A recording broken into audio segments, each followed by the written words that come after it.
Olá, todo mundo. Bem-vindos aqui no canal de Economia e Feminismos, em mais um encontro, dos encontros virtuais de quintas-feiras. Eu sou Margarita Oliveira, sou professora do Instituto de Economia e coordenadora do projeto de extensão de Economia e Feminismos. Antes de começar, quero convidar todos vocês para assistir esse vídeo e todos os vídeos que fizemos nas semanas anteriores.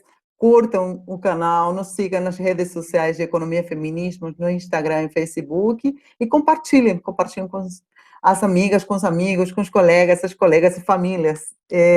Eu acho que estamos criando um espaço muito bacana, com discussões e papos super importantes. E nisso, hoje temos a presença da Ana Carolina Nogueira, que é participante aqui do grupo, que hoje vai nos falar sobre racismo. Eu acho que nesse momento é muito importante ter essa fala sobre a situação que estamos vivendo, mas que não é uma situação nova, né? Estamos conversando agora há pouco, é uma situação que tem anos e anos e anos, séculos de história.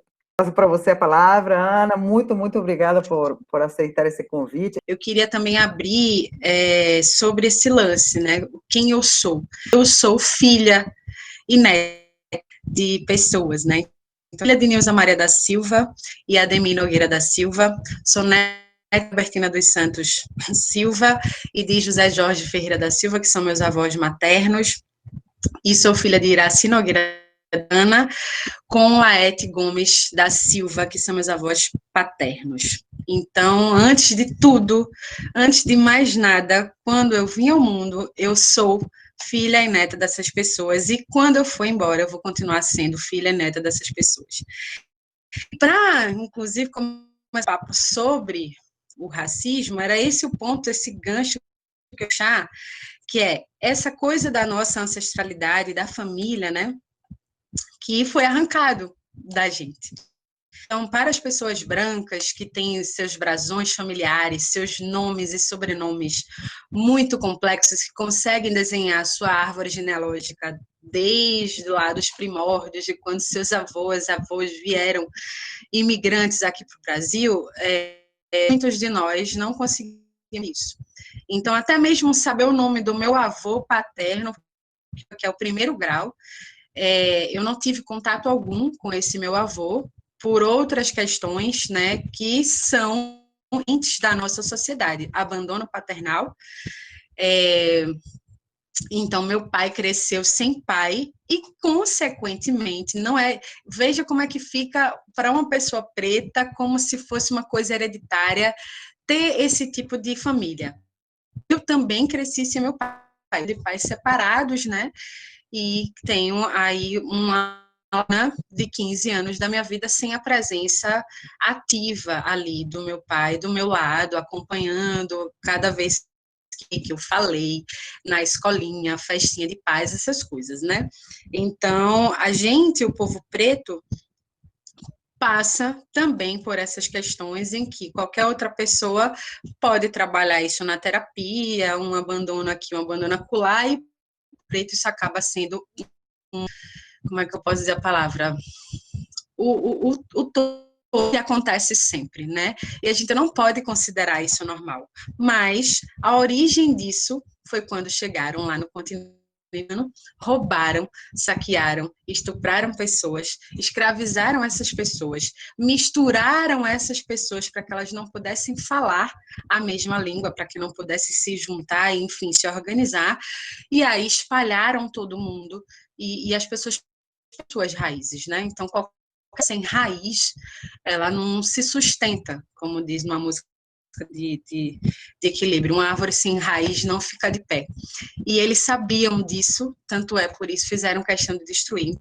Então, o povo preto, saber nossa ancestralidade, quem são nossos avós, quem são nossos bisavós, nossos tataravós, e fazer essa construção tem realmente um viés muito político e de resistência muito grande. Então, eu gosto de falar, apesar disso, porque precisamos contar nossa história, então sempre mando o meu currículo, e quando eu começo a falar, eu tenho que lembrar que antes de eu ser escritora, poetisa, atriz, formada em marketing e tudo isso que eu sou eu sou filha e neta dessas pessoas. E, apesar de já ter começado, também pedi licença a essa minha ancestralidade que passou por aqui e a ancestralidade espiritual que abram os caminhos, que nos protejam aqui, principalmente com esse papo, e que me ajude a conduzir essa conversa com vocês e que seja muito fluida e negritado todos esses assuntos. Bem, antes de eu entrar propriamente dito no racismo, falando um pouquinho sobre os projetos que participo, sobre o meu lado atriz, que só tem 4 anos, eu sou um bebezinha como atriz. Realmente eu tenho um caminho imenso para caminhar ainda. E aqui em Recife eu sou atriz de teatro, né? Eu não estudo mais nem cinema. Comecei a estudar no Rio de Janeiro, mas aqui em Recife eu passei a estudar muito mais e foi realmente aqui que eu me encontrei mais no palco. E o teatro ele proporciona, principalmente para nós, atores e atrizes negras, possibilidade maior da gente poder ser o que quiser. Porque se a gente for para os papéis disponíveis hoje na indústria do entretenimento, do cinema, da TV e até mesmo do próprio teatro, a gente sempre vai encontrar os mesmos papéis, eu vou sempre ter que exercer a escrava que trabalha na casa grande, né? Por mais clara, eu não sou retinta, então eu estaria presa a esses papéis. Mas como o teatro ele não tem essas paredes e algumas pessoas conseguem pensar muito mais amplo, eu consigo fazer outras coisas. Então, Balbúrdia, por exemplo, que é o meu último trabalho que está em andamento, né, que a gente teve que parar por causa da pandemia, mas é um trabalho autoral. Foi uma entrega da finalização do curso, né, profissionalizante na Escola Fiandeiros, que é onde eu estudei, e nós criamos o diretor, que é Hercules Santana, ele criou mais ou menos 80%, os outros a colaboração dos outros alunos. E nesse trabalho tem um dos poemas meus, que eu escrevi no meio do ano, no agosto de 2019, e em dezembro a gente colocou. Eu não escrevi para o espetáculo, ele já existia, e a gente fez adaptações, eu acabei também aumentando um pouco mais. Eu posso até ler no final, que eu acho que cabe. É muito interessante. E Balbúrdia é sobre desobediência civil, que é a volta da vacina, que em 1904, no Rio de Janeiro, quando estava passando um problema considerado sanitário, né, mas as pessoas se revoltaram com a forma que o governo estava passando por isso, que era totalmente arbitrária, autoritária, e foi um problema sanitário que também expôs outros problemas, e que aí começou, por exemplo, o progresso do Brasil, e as pessoas foram arrancadas de suas casas, elas eram arrancadas de suas casas e jogadas no morro. Daí também é o surgimento das favelas. Traz todo esse histórico. Então, é uma peça que é uma experiência muito incrível e espero que um dia possam assistir, né, se a gente voltar nesse mundo de alguma forma. Enfim, está sendo muito difícil para mim fazer teatro nessa telinha, apesar de amar a câmera, mas é muito diferente. Então, eu, como mulher negra, me reconheço há menos de 10 anos. Eu nasci negra, porém, o reconhecimento é também demorado. A gente não nasce já sabendo os negros, né? Porque, mais uma vez, repetindo o que eu falei, o apagamento da nossa história, de tudo que a gente tinha, é um plano, e esse plano, ele precisa, para ele dar certo, eles perpetuam isso, né? Então, somos um país com mais de 54, 56, não sei exatamente o percentual hoje, que somos de pessoas pretas, mas nem todo mundo se reconhece como uma pessoa. E isso é muito. Então, continuando aí, quando o continente africano, ele deve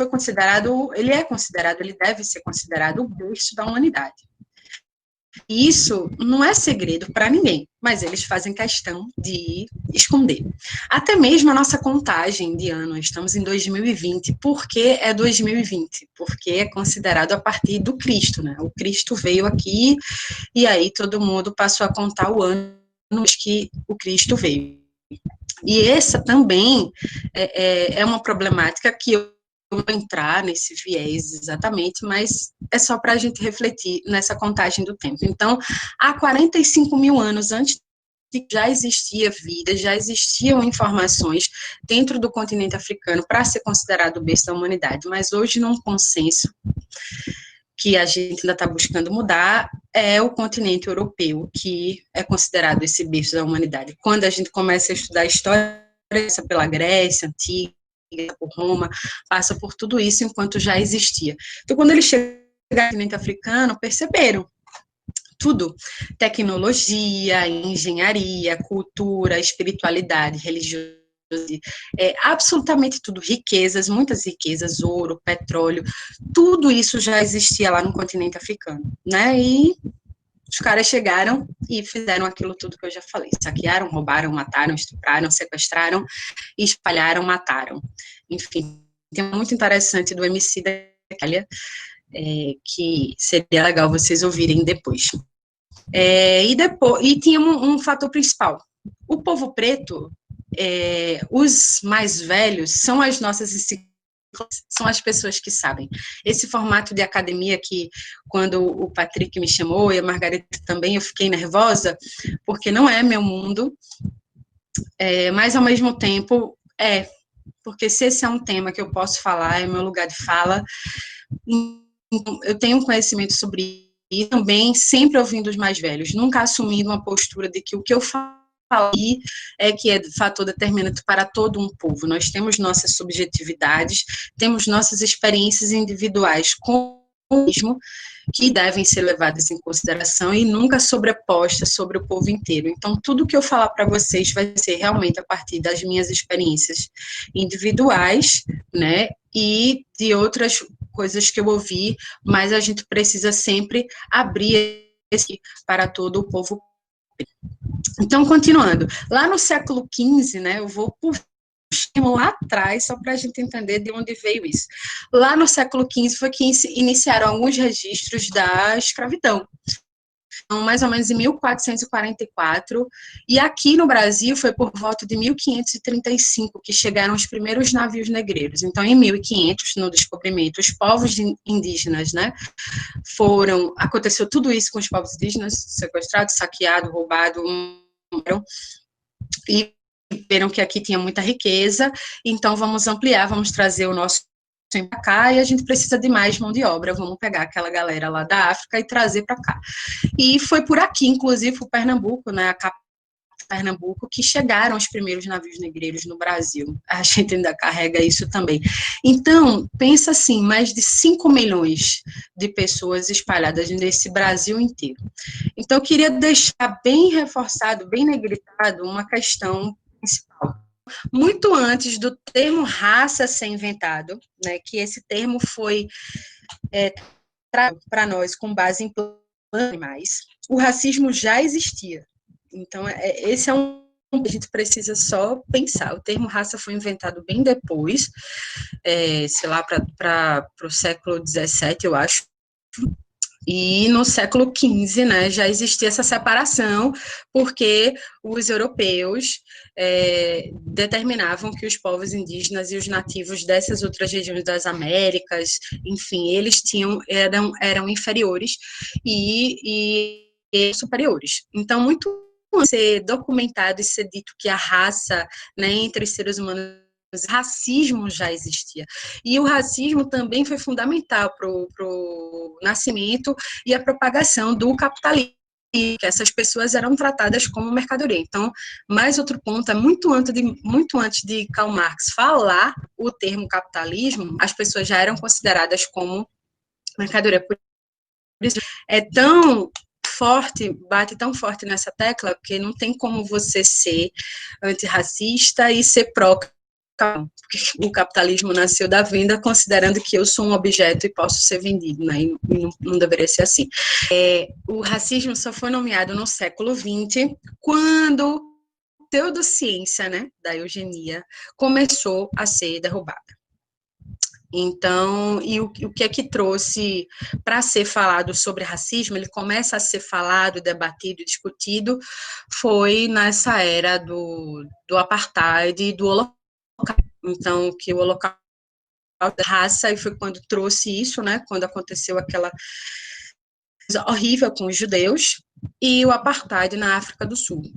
Então, no Brasil, a dificuldade maior é que não aconteceu, não teve um marco principal, né, porque não consideram a escravidão como um marco principal para ter acontecido alguma coisa no Brasil, e por isso se acredita no mito da democracia racial, né, na miscigenação por amor. Eu estou falando com ironia, que esteja pegando bem aqui, hein? A minha ironia é acreditar em miscigenação por amor. Então, no Brasil existe essa dificuldade inteira de compreender o racismo e a escravidão como coisas horríveis, né? Então, reconhecer e, enfim, tratar esse problema. Então, o termo nasceu no século XX, racismo, né? Mas eu queria também negritar que as lutas contra essa injustiça não começaram só a partir daí. A gente fica com essa sensação, principalmente quando existe essa comparação direta com os Estados Unidos e com outros povos, de que o brasileiro também, ou as pessoas pretas que vieram para cá, eram omissas, passivas. A história branca, a branquitude conta muito dessa forma, que devemos ser passivos e por isso a gente não lutou ao ser e sequestrado, estuprado, escravizado, né? Então eu queria escolher aqui para vocês, né? Se vocês falam em algum momento, eu estou falando vocês aqui, mas não direcionando, obviamente, para todas as pessoas que estão nessa sala, mas, enfim, para todas as pessoas que assistirem esse vídeo no futuro e que reflitam isso, né? E que acham que a gente não lutou, mas o que mais a gente fez foi lutar. Quilombo dos Palmares, que foi em Alagoas, em 1580, e é o maior símbolo de resistência que pode existir, que ele foi finalizado em 1695, que é de onde a gente conhece o Zumbi dos Palmares. O Quilombo do Quariterê, em Minas Gerais, que foi liderado por Teresa de Benguela, e que hoje, né, muito tempo depois de lutar, a gente conseguiu o dia 25 de julho como Dia Internacional da Mulher Negra e Caribenha. Revolta de Engenho de Santana, em 1789. Revolta dos Búzios na Bahia, em 1798, Revolução Pernambucana, em Pernambuco, né, de 1817, Pedro, que era um oficial negro, líder disso, e foi com base na Revolta do Haiti, de 1791, que ele instaurou a Revolução Pernambucana. Revolta das Carrancas, em Minas Gerais, 1833, Revolta dos Malês, na Bahia, 1835, Balaiada, no Maranhão, 1838, Revolta Manuel, Rio de Janeiro, 1838 também, Revolta de Queimado, no Espírito Santo, 1849, a Greve Negra, na 1857, Levante dos Jangadeiros, Dragão do Mar, no Ceará, 1881, Revolta de Cantagalo, 1885. Percebam que a abolição, né, uma princesa branca assinou em 1888 e dizer que ela é a responsável pela abolição é a maior falácia de todas. Ela era a pessoa que estava na caneta, que tinha esse poder, então ela precisava fazer, mas durante todos esses séculos, desde que o primeiro navio, desde que alguns negros escravizados se lançavam ao mar para não serem escravizados, que isso já é um ponto de resistência, a gente luta contra o racismo, né? Então, é muito importante que todo mundo compreenda que a luta não é de agora, essa luta não é um bloco preto no Instagram, essa luta não é moda, essa luta deve ser considerada capital, eu não posso transformar isso em dinheiro para que eu possa ficar mais rico, é muito maior, e se a gente não compreende isso enquanto sociedade, de racializar as pautas, de racializar as lutas, a gente ficar sempre assim, não vai dar. Eu lembro do que a Maria falou na semana passada, luta LGBTQI+, e que ela reforçou bastante sobre as pessoas, na situação das pessoas trans, negras, as lésbicas negras. Então, se a gente entende que o guarda-chuva da nossa sociedade é patriarcal, é classista, é racista, a gente precisa interseccionar todas essas lutas. Não pode ser visto como lutas separadas. Mais uma vez, fazer a separação dos grupos oprimidos, que somos muito maior, não somos minoria, somos maioria, né?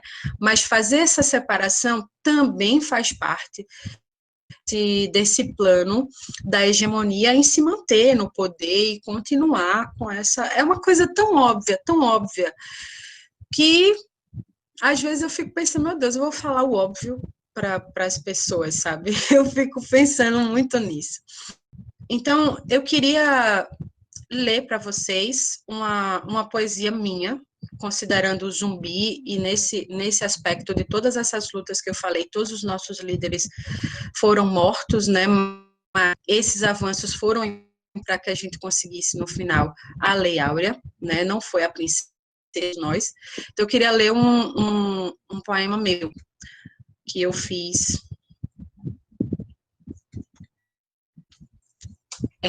que eu fiz no dia 20 de novembro de 2019, que é o Dia da Consciência Negra, que depois de muita luta conseguimos trazer esse dia, né? Só esse dia, não deveria ser só um dia. E infelizmente estamos aí com o desmonte completo desse avanço que conseguiu, que é uma pessoa que está à frente da Fundação Palmares. Enfim, não vou entrar nisso, mas vamos lá. Matou um milhão na... Se não vê o herói que foi zumbi, é porque a história certa não leu. Se não quer ler história, lê poesia. Oliveira Silveira sobre ele escreveu. De todas as formas tentam apagar nossa memória. Mas, como um zumbi, não baixamos a cabeça para a escória. Seguimos em frente na liberdade, quebrando grilhões, serrando grades. E cada vez que a sociedade matar nascerão milhares, ainda mais fortes, protegidos por nossa ancestralidade. Nunca conseguiram, nem conseguirão. Zumbi é imortal porque vive em cada um de nós. Eu escrevi em novembro de 2019 e acaba, realmente, alguns eu acabo indo assim, vem na cabeça e eu escrevo e publico. Esse está lá no Escrita Comum também, que tem mais de 300 versos, né? Foi um projeto que nasceu, inclusive hoje está fazendo aniversário. Hoje é aniversário do Escrita Comum, 18 de junho. Foi a primeira vez que eu publiquei. E é muito importante porque o amor sempre foi negado para a gente. Isso é uma coisa que a Bell Hooks fala nos ensaios. Então, quando a gente fala que o povo preto viu seus filhos, mãe, avó, netos sendo açoitados, sendo mortos, sendo estuprados na sua frente, não dizer que ama aquela pessoa era proteger aquela pessoa, né? Não demonstrar esse afeto, ou não chorar, porque se você se desesperar, você ia levar mais chicotadas. Eu me emociono um pouco falando dessas coisas. Então, acho que falar de amor, amar alguém, não estou inventando isso, a Maya Angelou já falou, e todo mundo que já estudou sobre isso fala. Então, é enxergar que é uma resistência muito que a gente tem quando a gente demonstra esse afeto. Então, o Escrita Comum nasceu disso também, tanto da minha identidade como mulher negra, né? Eu não só falo de racismo lá, porque como pessoa tem muito mais, né? É muito mais amplo. Mas continuando, então, foi aí, né? Depois dessa abolição, começou o novo formato do racismo. Fomos jogados nas ruas, sem dignidade, sem casa, sem comida, sem trabalho, sem nada. Como uma pessoa pode estruturar uma vida, né? Ter alguma perspectiva, né, de esperança para que sem que o então, ótimo, todos esses planos, ótimo ter soltado, muita coisa, e existia, não foi a precisar, os abolicionistas da época, como Luiz Gama, existiam os planos para que essas pessoas pretas fossem amparadas pelo Estado, porém, óbvio, como eu já falei, foram silenciadas e apagadas e disseram, não, vamos só liberar a galera e eles que se virem. Mas os imigrantes, né, italianos, enfim, de outros países aqui, amparados pelo nosso governo, terras e com possibilidades de trabalho remunerado. Então, por mais que a gente pense assim, temos não negros na periferia, claro que temos, né? Mas se a gente pensa numa luta de classe sem racializar, a gente não vai resolver absolutamente nada. Porque a origem dessas pessoas não negras e não indígenas foi assim. Elas chegaram no Brasil, elas chegaram amparadas. É necessário reforçar isso. E é necessário, mais uma vez, né, que a luta, que a gente está falando política, a nossa esquerda está aí, quando eu vejo que o racismo toma a frente do antirracismo, a gente percebe o quão distante que a gente ainda está. E falando também de feminismo, sem racializar, a gente também perpetua. Teve uma reportagem que saiu a Globo, a nova era da Globo. Então, eram várias mulheres que estavam na linha de frente não, no alto escalão, né, da Globo, diretoras falam na parte administrativa, também por trás das câmeras, elas eram brancas. Então, daí a gente fala sobre, comemoramos, ok, porque a mulher que está ocupando espaços que eram de homem, mas e que gênero é esse? Se nenhuma mulher é preta. Então, quando a gente lê sobre interseccionalidade, que esse termo nasceu em 1992, Kimberly Crenshaw, o nome dela, e aqui no Brasil ele é difundido pela Cotirene, a gente pensa que o feminismo negro, né, que a Djamila também trouxe, as outras, Lélia Gonzalez, já desde sempre, todo mundo sempre falando, o feminismo negro, ele abarca uma sociedade mais olhando para todos os aspectos. Ninguém pensa em universalizar nada, não é universalizar. Então, como mulheres, não somos universais. Então, o feminismo branco pensa de uma forma que todas as mulheres são iguais, e não.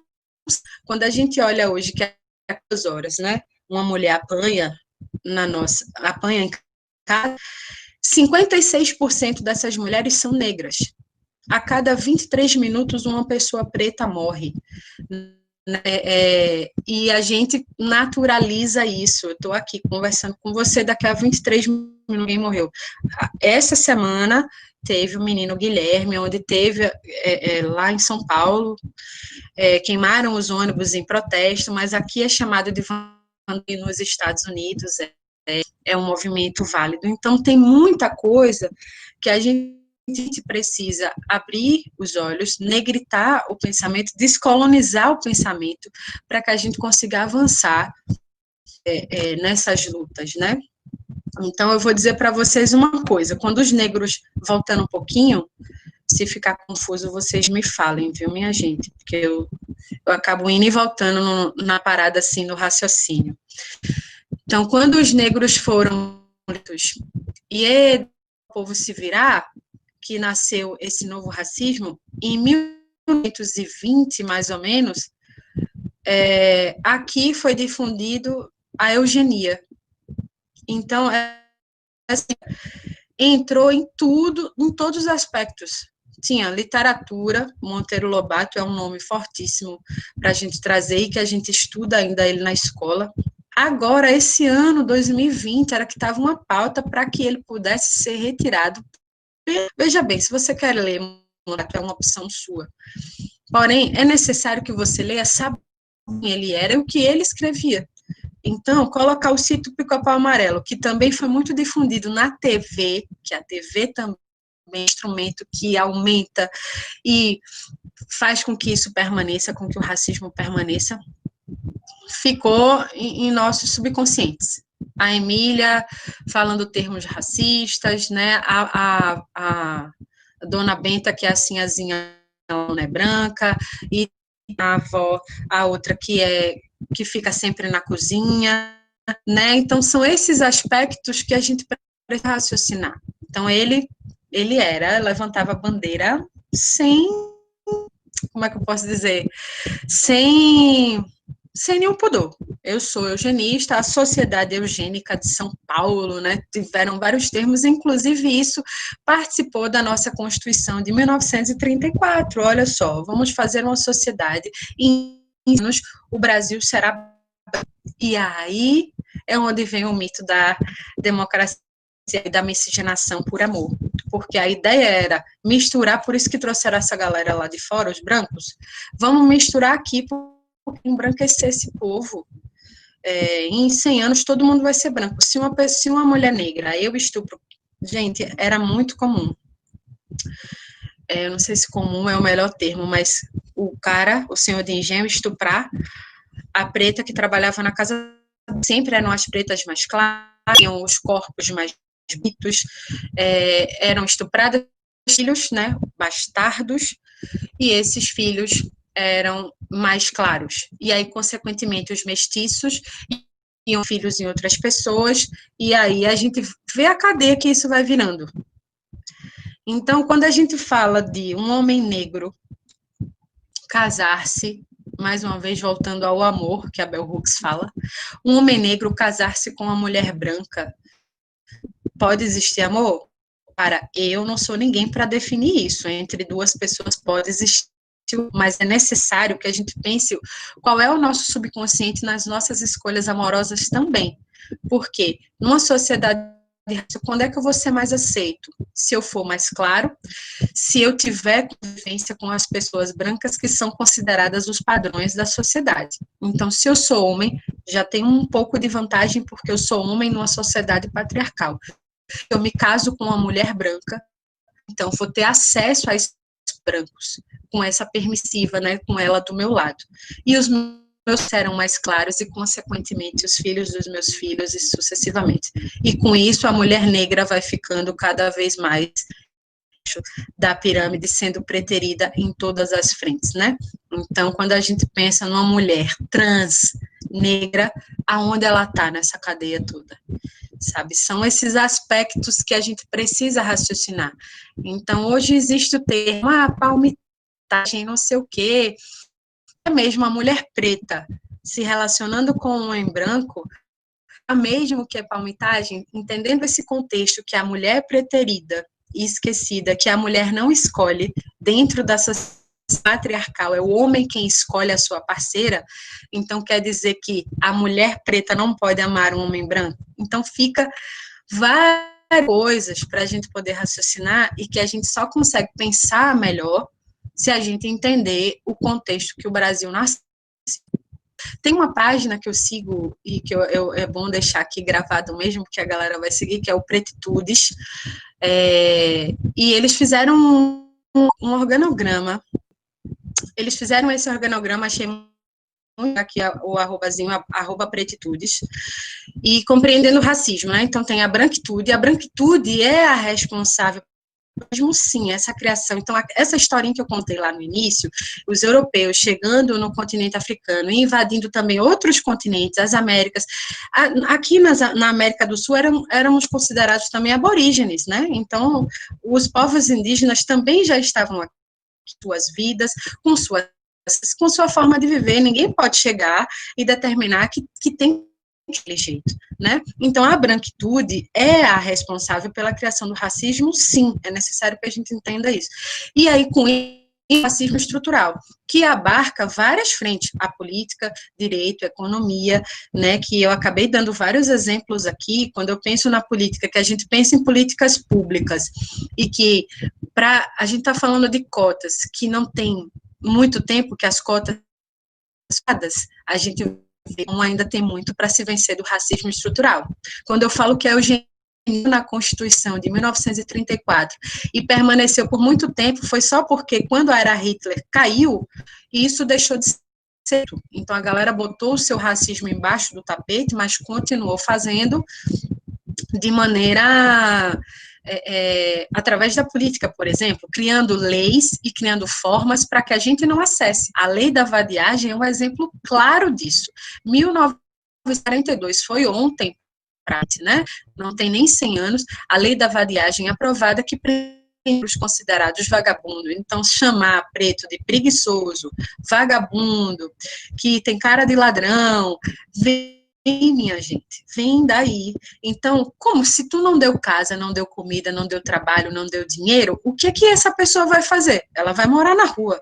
E aí depois você prende.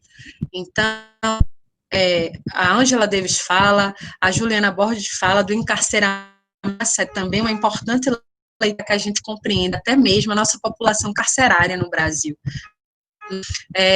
Economia, que principalmente é a área de vocês aí, então, essa negação do acesso ao dinheiro, né, circula aqui mesmo na minha comunidade, circula muita grana. E a gente não está falando de tráfico, né? Não é, a gente está falando de comunidade, de sociedade, de economia, enquanto estabelecimentos que estão aqui para viver. A grana está aqui, mas eu não posso comida por esses aplicativos famosos, que eu não vou dizer o nome, aqui é a área de risco e não entrega aqui. Então, mais uma vez, me colocando à margem dessas questões para que eu não tenha acesso a determinadas coisas. A gente vai criando formas de sobreviver e quando dá certo, as pessoas roubam essa nossa forma de sobreviver, né? Então, o racismo institucional, que são, enfim, empresas, tem um exemplo legal, entre aspas, mas que cabe muito aqui, que é sobre pagamento de cachê. Eu já fui convidada para fazer um tipo de campanha e eu disse o valor do cachê, disseram que era muito alto, apesar de que eu era muito competente para fazer, mas aí chamam alguém branco e pagam mais. Então, que justificativa é essa? Por quê? Não tem outra, é racismo, né? Ambiental, velado, recreativo, linguístico, esses subtipos produz outros, que aí vem o que eu estava conversando com vocês. A ausência da representatividade, quanto menos pretos as pessoas se enxergam, mais projeção no branco ela vê, e menos possibilidade de chegar nesse, porque se é uma coisa que a gente nunca vai ser, é branco. Então, por que eu tenho que projetar o meu nariz, a minha pele e o meu espaço, o meu lugar naquela pessoa que é tão diferente de mim?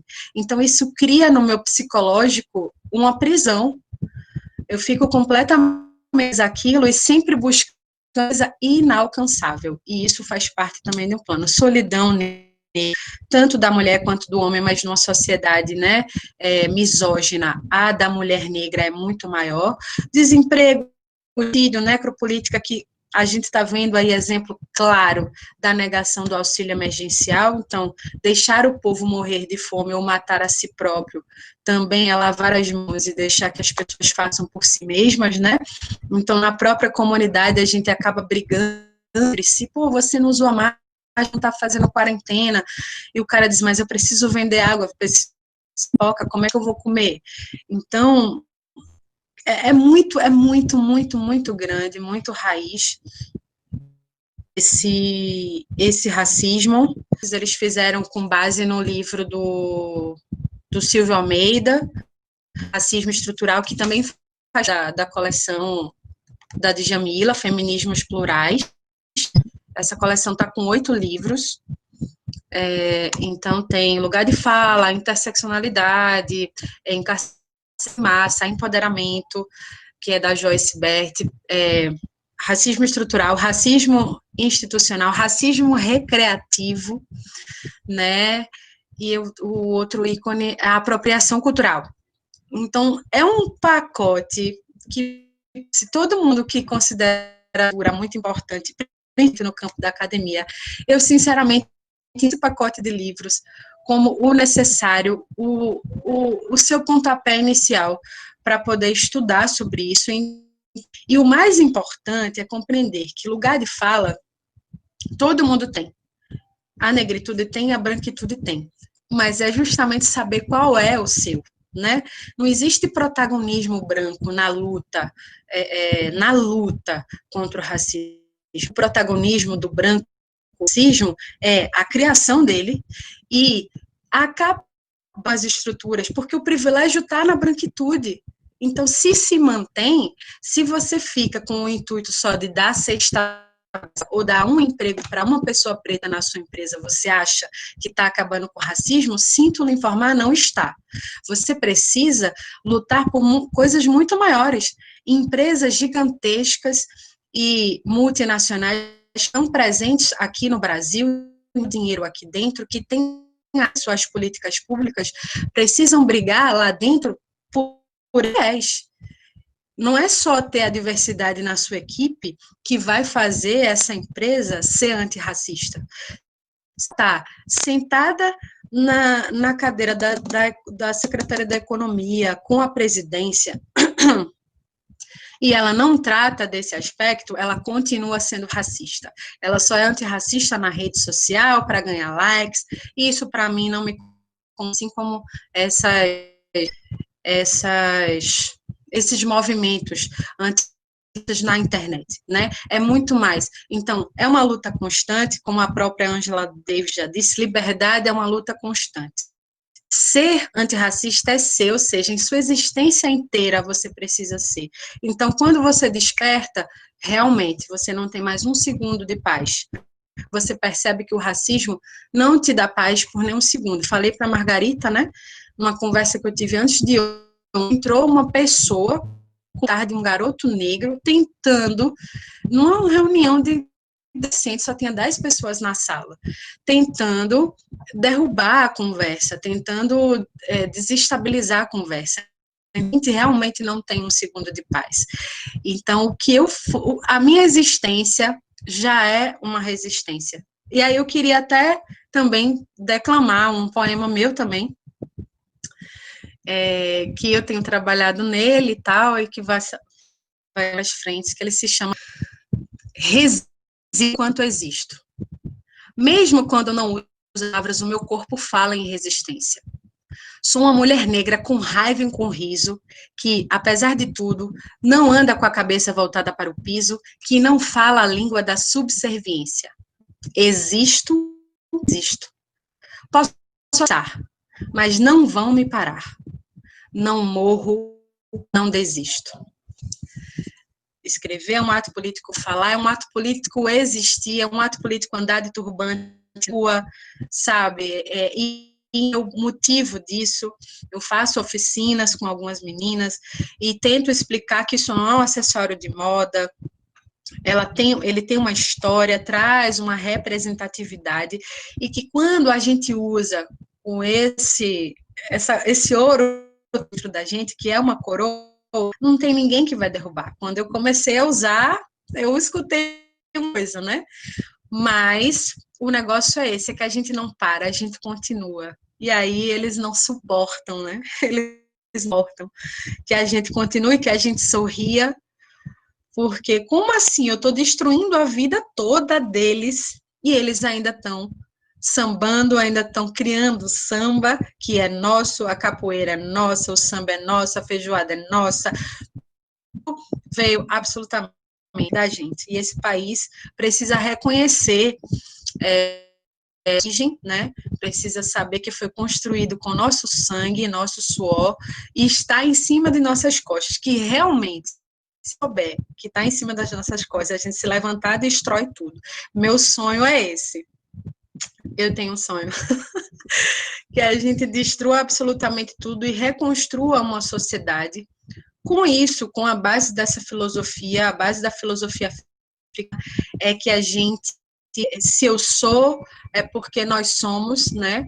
E que a gente pode ser junto, a gente pode ser mais, sabe? O mulherismo, eu estava vendo sobre mulherismo e que quando chegou para mim foi muito impactante, porque era tipo assim, o feminismo negro não serve, o mulherismo, eu fiquei tipo assim, como assim? E agora? Como que faz que você desconstruir tudo que você...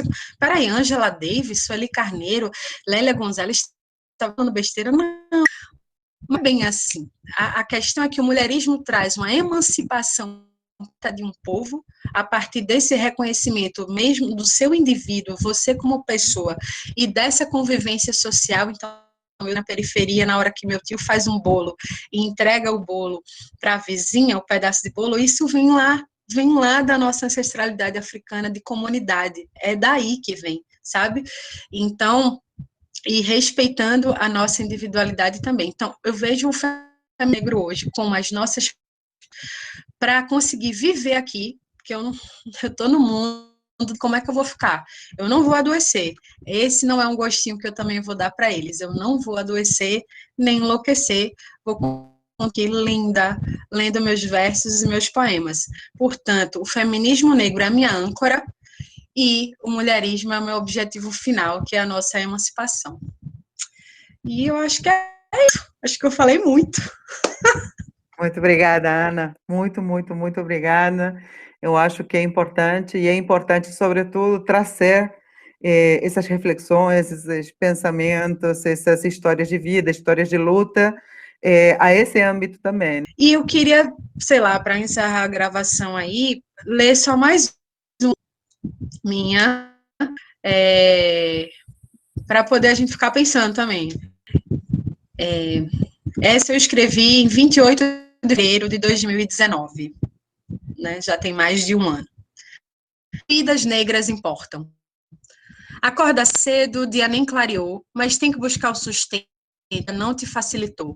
Vê a notícia no jornal, um negro morto por um boçal. O menino só tinha 19 anos, como o jovem estava cheio de planos. Mas o jornal insiste em dizer que ele era bandido, doente mental, tudo para justificar, para passar pano, para maquiar mais um crime racial. Vidas negras importam, a gente grita. E vamos ter que gritar mais alto, porque para nós não facilita. Vidas negras importam. Cumpre o dia, volta para casa, agradece porque tem o pão, agradece porque foi mais um dia vivendo nesse mundo cão. Amanhã será mais um dia que vai abrir de novo e saber qual será o próximo negro crucificado pelo povo. Obrigada, Ana, muito forte. Muito, muito obrigada.